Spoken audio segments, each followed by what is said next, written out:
परमाणु प्रति एकक कोष्ठिका के बारे में अध्ययन किया था। आज हम लोग एक नया टॉपिक ले रहे हैं, संकुलन दक्षता या संकुलन क्षमता। क्या चीज होती है, तो इसको हम एक उदाहरण से समझेंगे। पहले तो हम लोग ये बात जानते हैं कि जब हम किसी हलवाई से लड्डू खरीदते हैं और उससे हमने जैसे आधा किलो लड्डू मांगे, तो वो क्या करेगा, एक बड़ा डिब्बा ना लेकर के आधा किलो का छोटा डिब्बा लेता है और उसके अंदर लड्डुओं को रख देता है। 1 किलो का लेंगे तो 1 किलो वाला डिब्बा लेगा, उतनी साइज का लेगा और लड्डुओं को रख देता है। तो अब क्वेश्चन ये है कि उसने जब आधा किलो लड्डू आधा किलो के डिब्बे में रखे, तो क्या लड्डुओं ने डिब्बे का पूरा स्थान घेर लिया? तो सभी के दिमाग में प्रश्न आता है, तो उत्तर आएगा कि नहीं, पूरा स्थान नहीं घेरा। कारण ये है कि अगर हम डिब्बे को पूरा भर भी देते हैं, तब भी उनके मध्य में छोटे छोटे रिक्त स्थान रह जाते हैं। कैसे रहते हैं? जैसे एक लड्डू, उसके बगल में दूसरा जमा हुआ, तीसरा, इसी प्रकार से मान लीजिए ये जमाया, ये जमाया। तो आप देख सकते हैं इनके बीच में ये रिक्त स्थान पाए जाते हैं और ये रिक्त स्थान की वजह से हम कह सकते हैं कि लड्डुओं ने डिब्बे का पूरा स्थान नहीं घेरा है। तो बात ये आती है कितना प्रतिशत स्थान घेरा है। तो किसी भी डिब्बे में लड्डुओं ने जितना प्रतिशत स्थान घेरा है, उसी को हम कहते हैं संकुलन दक्षता या संकुलन क्षमता। अब चूंकि हम ठोस अवस्था पढ़ रहे हैं, तो उसके आधार पर इस चीज को देखते हैं। देखें, ये हमारे पास हमने कहा घनीय एकक कोष्ठिका है और घनीय एकक कोष्ठिका हमने कल देखी थी, 4 तरह की थी, एससीसी, बीसीसी, एफसीसी और ईसीसी। ईसीसी संरचना ज्यादा अध्ययन के लिए प्रयुक्त नहीं होती। मेन जो संरचना है वो एससीसी, बीसीसी और एफसीसी है। एससीसी में आपको पता है परमाणु कहाँ रखे जाते हैं? कोनों पर। और देखिए कोनों पर हमने परमाणु इस तरह से रख दिया, जैसे एक परमाणु इस कोने पर रख दिया गया, दूसरा परमाणु इस कोने पर रख दिया जाएगा। तो देख सकते हैं इसी प्रकार से तीसरे कोने पर, चौथे कोने पर परमाणु रखे जाएंगे। तो ये परमाणु क्या करेंगे, घन का जो आयतन होगा उसका पूरे हिस्से को ना घेर के कुछ हिस्सा, कुछ परसेंट हिस्सा घेरते हैं। तो जितना प्रतिशत हिस्सा इन परमाणुओं के द्वारा एकक कोष्ठिका का घेरा जाता है, उसे क्या कहते हैं? संकुलन दक्षता। तो एक तरह से अब हम ये कह सकते हैं, किसी घनीय एकक कोष्ठिका में गोलाकार परमाणुओं द्वारा घेरा जाने वाला प्रतिशत स्थान ही संकुलन दक्षता कहलाता है। अब हमारे पास चूंकि हम देखते हैं 3 तरह की संरचनाएं हैं, सभी में कैसी कैसे दक्षता ज्ञात करते हैं। जैसे एससीसी में ये आप देखेंगे, डेरिवेशन करेंगे अभी, 52.4% हिस्सा परमाणु घेर लेते हैं घनीय एकक कोष्ठिका का। वहीं आप देखेंगे बीसीसी, काय केंद्रित कोष्ठिका में 68% स्थान घेर लिया जाता है। वहीं आप देखेंगे एफसीसी में 74% स्थान घेर लिया जाता है गोलाकार परमाणु द्वारा टोटल घनीय एकक कोष्ठिका का। तो देखते हैं एक एक करके किस तरह से ये मान हमको प्राप्त हुए हैं। तो देखें, सबसे पहले हम लेते हैं एससीसी में संकुलन दक्षता।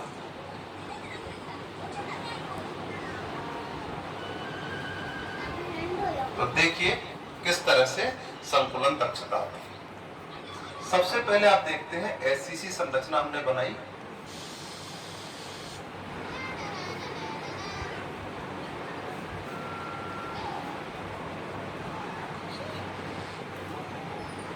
इस तरह से इसमें क्या होता है, परमाणु कहाँ रहते हैं? घन के कोनों पर। तो घन के कोई से भी 2 कोने जिनसे स्पर्श करते हुए परमाणु बना लेते हैं। एक परमाणु हमने यहाँ दिखा दिया इसका, और दूसरा परमाणु इसको केंद्र, इस घन के कोने को केंद्र मान के हमने दिखा दिया। तो ये देखिए परस्पर एक कोने पर ये परमाणु रखा हुआ है और एक कोने पर ये परमाणु रखा हुआ है। अब देखें संकुलन दक्षता, मैंने आपको बताया था कि घन के कुल आयतन का जितना प्रतिशत स्थान गोलाकार परमाणु घेर लेते हैं, उसी को हम क्या कहते हैं? संकुलन दक्षता। तो इसका सूत्र क्या हो जाएगा? संकुलन दक्षता बराबर क्या होगा?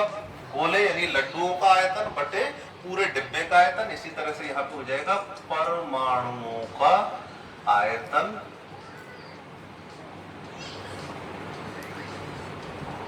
बटे, और ये हो जाएगा घन का आयतन।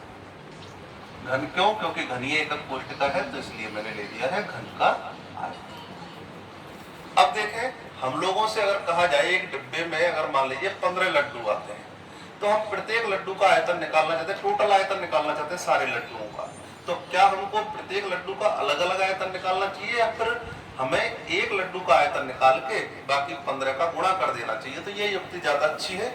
इसी प्रकार से यहाँ देखें, क्योंकि सारे परमाणु समान आकार के हैं, तो जितने भी परमाणु होंगे उनमें से किसी एक परमाणु का आयतन निकाल लीजिए और उसको सभी परमाणुओं की संख्या से गुणा कर देते हैं। तो इसी को हम लिख सकते हैं n गुणा एक परमाणु का आयतन बटे घन का आयतन। ठीक, तो ये हो गया n गुणा एक परमाणु का आयतन बटे घन का आयतन। n क्या है? कुल परमाणुओं की संख्या, और एक परमाणु का आयतन है तो टोटल परमाणुओं का आयतन आ जाएगा, नीचे घन का आयतन। अब देखें, हमें पता है कि SCC के लिए, SCC हेतु n बराबर कितना होता है?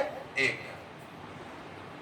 SCC हेतु n बराबर होता है 1, और एक परमाणु कैसे आकार के होते हैं? गोलाकार के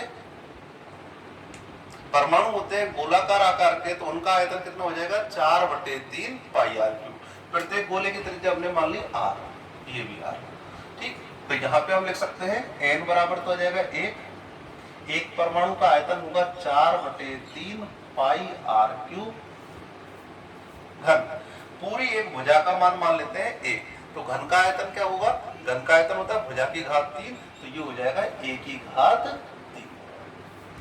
क्योंकि प्रतिशत संकुलन दक्षता जो है प्रतिशत में निकलती है, इसीलिए हम लोगों को इसको 100 से भी गुणा करना पड़ेगा, तो ये हमने इसका 100 से गुणा कर दिया,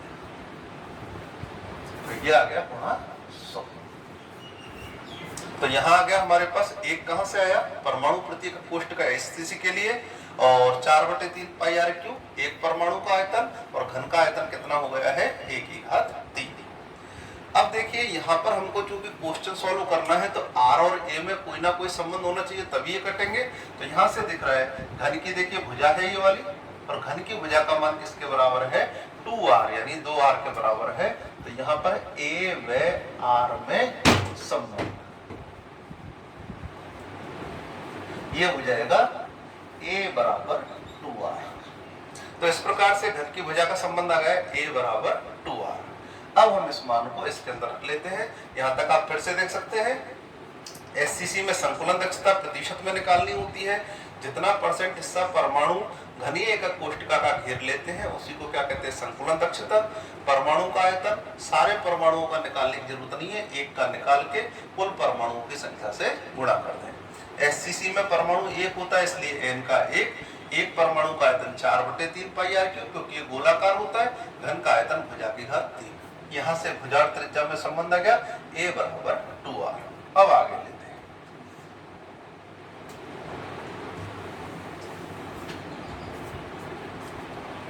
देखेंगे अब आगे इसमें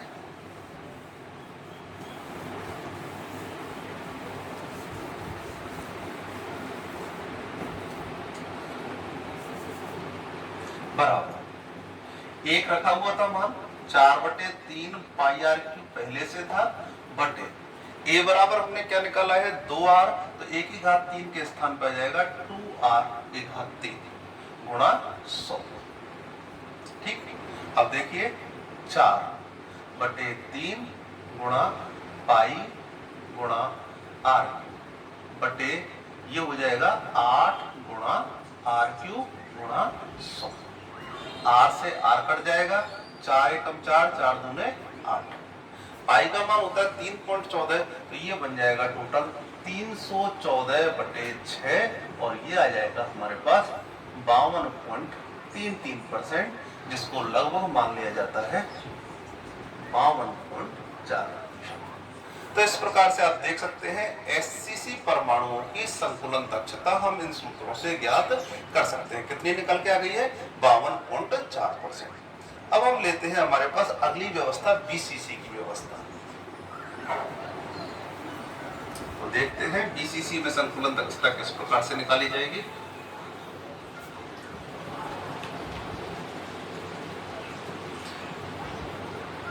बीसीसी में जैसा कि हम लोग बता चुके हैं कि बीसीसी में परमाणु कहाँ रहेंगे, घन के कोनों पर और घन के केंद्र में। या तो घन के कोनों पर तो रहते हैं, साथ ही घन के केंद्र में। तो देखिए यहाँ पर क्या करना है हमको, ये आप देखें क्या चीज है, घन का कोना। ये भी क्या है, घन का कोना। और ये क्या है, घन का मध्य केंद्र। अब ये पूरा इस तरह से आएगा परमाणु।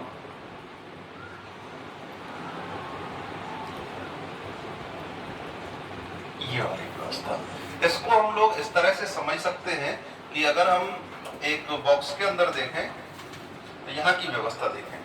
ये वाला हमारे पास घन का एक कोना है, एक परमाणु इसके मध्य में रखा रहेगा और एक परमाणु हमने इसके विपरीत कोने पर, इसके विकर्ण पर जो कोना है उस पर मान लिया। बात आती है विकर्ण वाला कोना क्यों लेते हैं, क्योंकि यहीं से क्या होगा कि हम लोग तीनों गोलों को संपर्क में ला सकते हैं।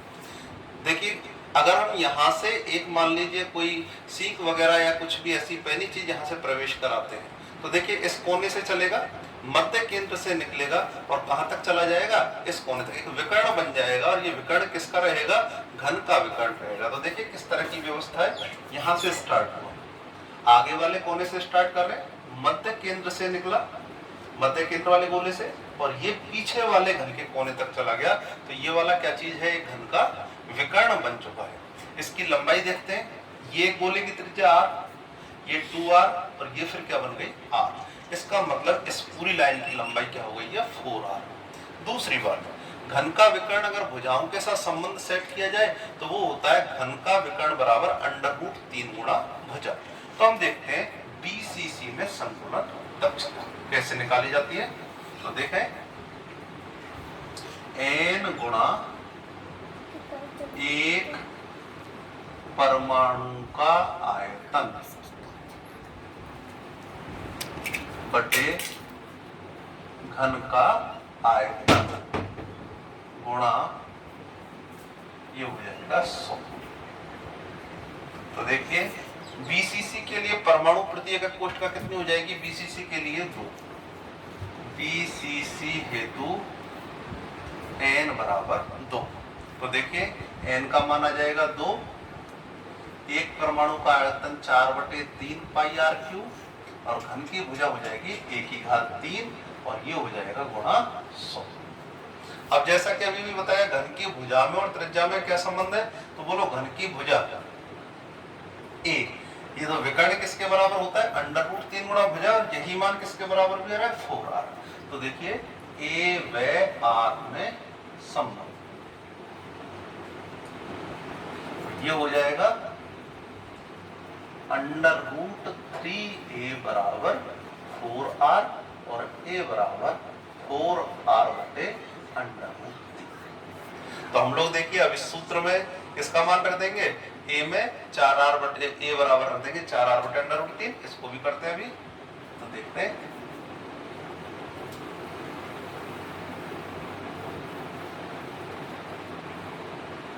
क्या क्या मान रखे जाएंगे, देखिए ये पहले से ही है, 2 चौके 8/3 हो जाएगा बराबर 8/3 गुणा पाई है ऊपर गुणा r क्यूब बटे, नीचे देखते हैं a का मान हमने रखा 4r बटे √3 का होल स्क्वायर, होल क्यूब।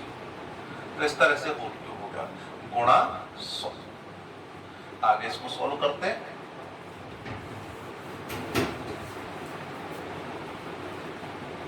बराबर 8/3 गुणा ऊपर पाई गुणा r क्यूब, नीचे आएगा 4 चौके 16 चौके 64 r।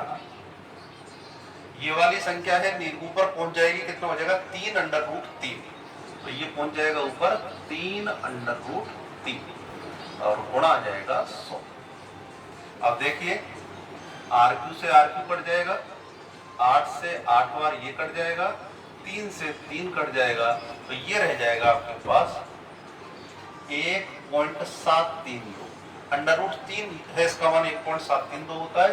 पाई का मान 3.14 गुणा 100/8 और इनका सबका जब आप सॉल्यूशन निकालते हैं तो ये आपके पास आ जाएगा 68%। तो इस प्रकार से आप देख सकते हैं बीसीसी संरचना जो है इसकी संकुलन दक्षता का मान कितना आया 68%। कैसे कैसे निकाला, देखिए मूल बात ये है भुजा और त्रिज्या का संबंध। तो भुजा और त्रिज्या में ये देखना है कि ये 4r लंबाई है और घन का विकर्ण कितना होता है, ये होता है √3a। तो यहाँ से हमने पूरा मान निकाल दिया, कितना आ गया है 68%। अब हमारे पास एक संरचना है FCC। तो देखिए FCC की संकुलन दक्षता भी किस तरह से निकालते हैं। FCC इस व्यवस्था में हमको क्या करना है FCC में, तो देखें FCC के लिए व्यवस्था इस प्रकार से है। मैंने कहा था जितनी तरह के गोले हो सकते हैं वो सभी संपर्क में आने चाहिए। बोलिए FCC में कहाँ रखा जाएगा, घन के कोने पर रखा जाता है परमाणु। तो इस तरह से घन के कोने पर ये पूरा परमाणु आ जाएगा। इस कोने पर देखिए एक परमाणु रखा जाएगा, ये भी परमाणु एक कोने पे, और कौन सा होता है फलक के केंद्र पर। तो हम देख सकते हैं ये देखिए फलक के केंद्र पर परमाणु रखा जाएगा। अब आप देखिए इस कोने से लेकर के इस कोने तक आपको विकर्ण लेना है। तो एक ये देखिए एक सतह वर्ग की तरह काम करती है, तो वर्ग के विकर्ण का मान होता है √2 गुणा भुजा, और त्रिज्या देखिए r 2r और r 2r और r। मैं यहां से चित्र से समझाता हूं आपको। देखिए ये हमने चित्र बनाया इसका,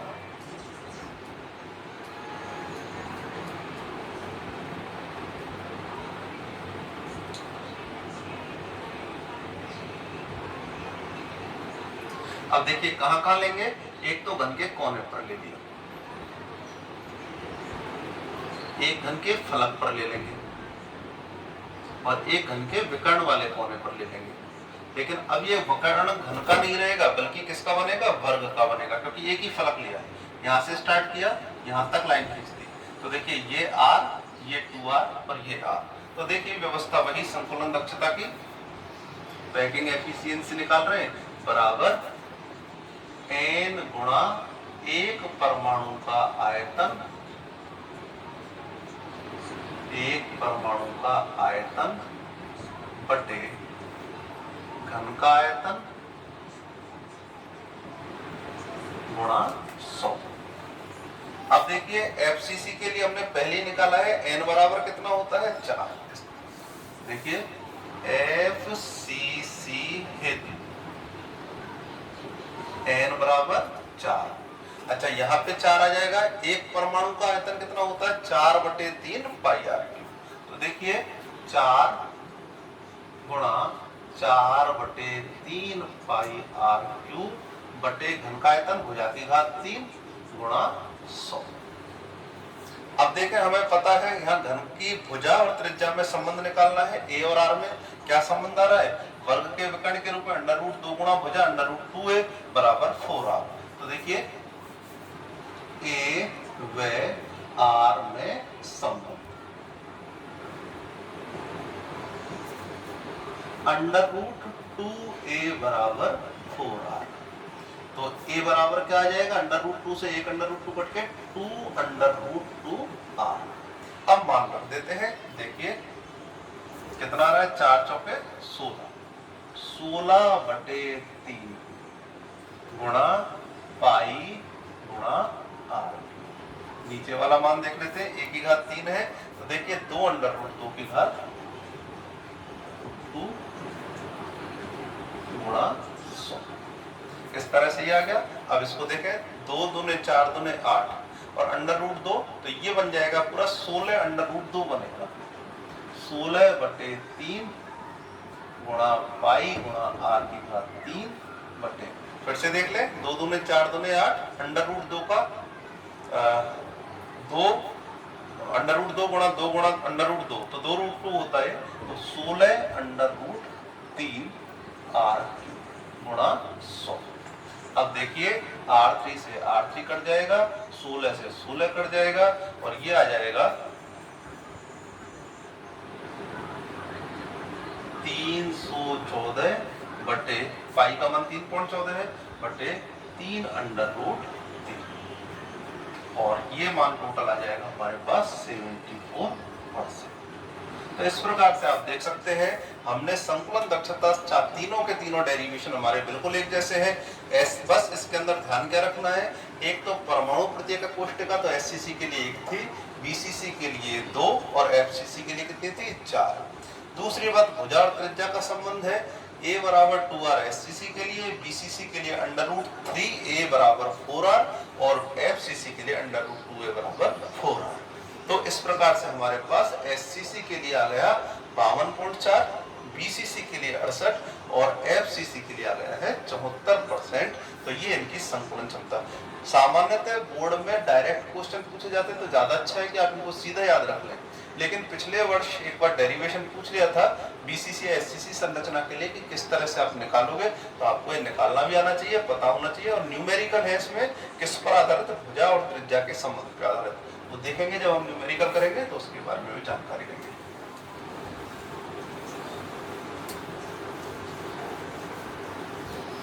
अब देखिए मैं एक टॉपिक और ले लेता हूं इसी के साथ, और वो है हमारे पास क्रिस्टल घनत्व।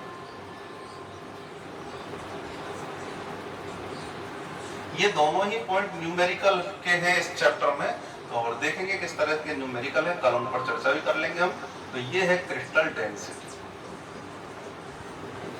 क्या चीज है क्रिस्टल घनत्व? तो जैसा कि हम जानते हैं घनत्व बराबर होता है द्रव्यमान बटे आयतन। तो आप लोग देखते हैं जब हम वही हलवाई से मिठाई वगैरह लाते हैं तो वो सामान्यतः लड्डुओं का वजन लेता है, डिब्बे का वजन नहीं लेता। कारण क्या है, डिब्बे का वजन नगण्य मान लिया जाता है। और यहाँ पर तो घनीय कोष्ठिका में है क्या है, काल्पनिक रेखाएं पहले थे, घन है जो एक काल्पनिक संरचना है, तो उसके वजन तो क्या हो जाएगा 0। तो देखिए केवल वजन किसका रहेगा, परमाणुओं का। तो घनत्व बराबर जैसा द्रव्यमान बटे आयतन है, तो किसका द्रव्यमान, परमाणुओं का। इसको मैंने लिख दिया CD, क्रिस्टल डेंसिटी, परमाणुओं का द्रव्यमान बटे घन का आयतन, क्योंकि घनीय का कोष्ठ का है तो उसी को लिया है द्रव्यमान बटे आयतन। अब देखते हैं परमाणुओं का द्रव्यमान क्या है। तो मैंने जैसा बताया था कि अगर सारे लड्डुओं का वजन लेना है तो सबका अलग अलग लेने की जरूरत नहीं है, एक लड्डू का वजन ले लो गुणा सारे लड्डुओं की जो भी संख्या उससे उसका गुणा कर दो। तो इसी को हम लिख सकते हैं n गुणा एक परमाणु का द्रव्यमान बटे ये हो जाएगा घन का आयतन। n गुणा एक परमाणु का द्रव्यमान बटे घन का आयतन। तो देखिए n।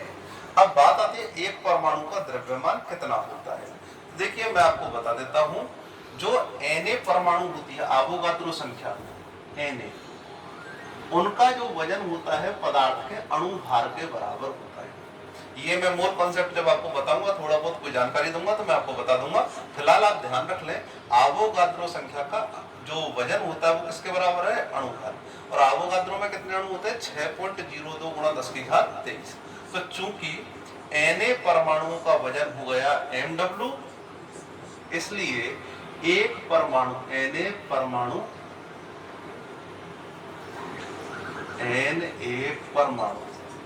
का द्रव्यमान किसके बराबर है, अणु भार के बराबर। इसलिए एक परमाणु का द्रव्यमान क्या हो जाएगा, mw बटे Na, यानी एक परमाणु का वजन अणु भार बटे आवोगाद्रो संख्या के बराबर होता है। तो यहीं पर हम रख लेते हैं मान n गुणा क्या है, mw बटे क्या जाएगा Na।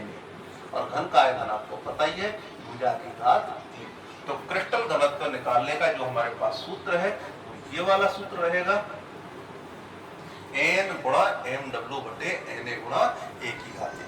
तो इस प्रकार से आपने आज देखा, दोनों ही महत्वपूर्ण है। कल इनके न्यूमेरिकल्स एक एक करके मैं बता दूंगा थोड़े बहुत, बाकी आप लोग जान गए हैं कि क्रिस्टल घनत्व क्या होता है, परमाणु का द्रव्यमान बटे घन का आयतन और संकुलन दक्षता क्या होती है। आप लोग इन टॉपिकों को विशेष रूप से ध्यान कर लें, याद करें और कॉपी में जरूर आप शॉर्ट नोट्स बनाते रहें इनके, जिससे आपको आसानी रहेगी, बार बार रिपीट नहीं करनी पड़ेंगी चीजें।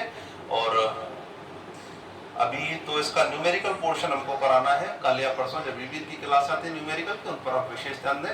धन्यवाद। आज की क्लास